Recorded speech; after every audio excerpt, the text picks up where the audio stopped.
ये पूरी चीजें हैं।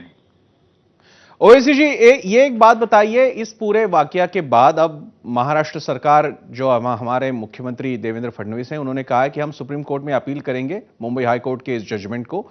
इस हालात में आपका क्या कहना होगा? आप खुद भी एक एडवोकेट हैं, आप भी जानते हो कि उन्हें बली कर दिया है, लेकिन फिर भी बात यह है कि जो एविडेंसेस थे वो एडिक्वेट नहीं थे। तो इस बात को लेकर अगर महाराष्ट्र गवर्नमेंट सुप्रीम कोर्ट में जाती है तो आप इस पूरे हालात को कैसे देखेंगे? देखिए, हाई कोर्ट का जो 2 जजेस का जजमेंट आया, वो 44,500 पेजेस को पढ़कर, 169 वॉल्यूम्स को पढ़कर ऑनरेबल जजेस ने ये डिसीजन दिया। आप अपील करेंगे हाई कोर्ट में, सुप्रीम कोर्ट में, तो वो तो ठीक है, आपको राइट है।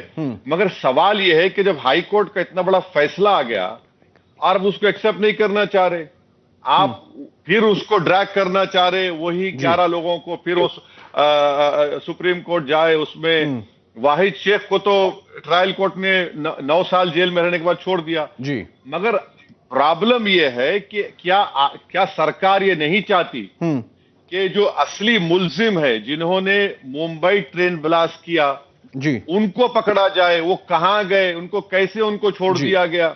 और इस तरह का इन्वेस्टिगेशन बिल्कुल महाराष्ट्र के एटीएस ने कैसे किया? मैं आपको एक बात कहना चाहूंगा जी कि उस वक्त जब कांग्रेस की सरकार थी और राष्ट्रवादी की सरकार थी, मैं और कई एमपीज दिल्ली से जाकर मुंबई में उस वक्त के मुख्यमंत्री से मिले। हम उनको बताए कि देखिए, ये जो 2 एक्यूज का मैंने नाम लेकर कहा, फैसल शेख और मुजम्मिल का, कि उनके कपड़े उतारकर, उनके पिताजी के कपड़े उतारकर, उनके बड़े भाई की वाइफ को बुलाकर उनका बुर्का छीना गया उनके सामने कि तुम कन्फेशन पे साइन करो। उस वक्त के मुख्यमंत्री जब कमिश्नर पुलिस बैठे हुए थे, बोले अरे क्या बोल रहे हैं? बोला बिल्कुल हुआ है ये। हमने कहा कि देखिए, आप जोर जबरदस्ती करके कन्फेशन को हासिल करेंगे तो ये गलत होगा।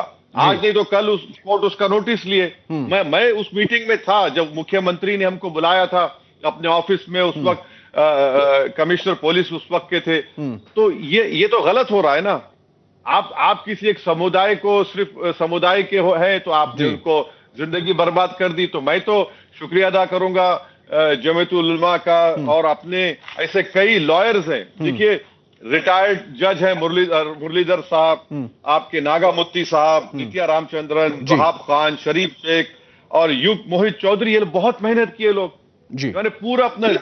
तो आज वो नतीजा निकला है। मगर बजाय उसके अपील करने के, अरे आप एक इन्वेस्टिगेशन टीम बनाइए, इनको छोड़कर इन लोगों को, कि अगर हाई कोर्ट का जजमेंट। बिल्कुल ओवैसी जी, अभी ये तो महाराष्ट्र सरकार और केंद्र सरकार के अख्तियार की बात होगी कि वो आगे जाके क्या करेंगे। क्या एक नई टीम रची जाएगी जो तफ्तीश करेगी इस पूरे वाकये के बारे में, इस पूरे मामले के बारे में, या उन्हें बरी किया जाएगा जैसे कि अभी मुंबई हाईकोर्ट ने जजमेंट दिया है? बहुत बहुत शुक्रिया, बहुत बहुत धन्यवाद ओवैसी जी हमसे जुड़ने के लिए। आपल्या सोबत होते असदुद्दीन ओवैसी, एमआयएमचे प्रमुख। मुद्दा त्यांचा प्रामुख्यानं होता की त्यांनी शब्द असे वापरले त्यांच्या शब्दात की समुदाय विशेष म्हणजे मुस्लिम असल्याच्या कारणावरूनच त्यांच्यावरती कारवाई झाली का, असा सवाल त्यांनी उपस्थित केला। आणि त्याचवेळी महाराष्ट्र शासनाला अपील केलेलं आहे की सर्वोच्च न्यायालयात जाण्याच्या ऐवजी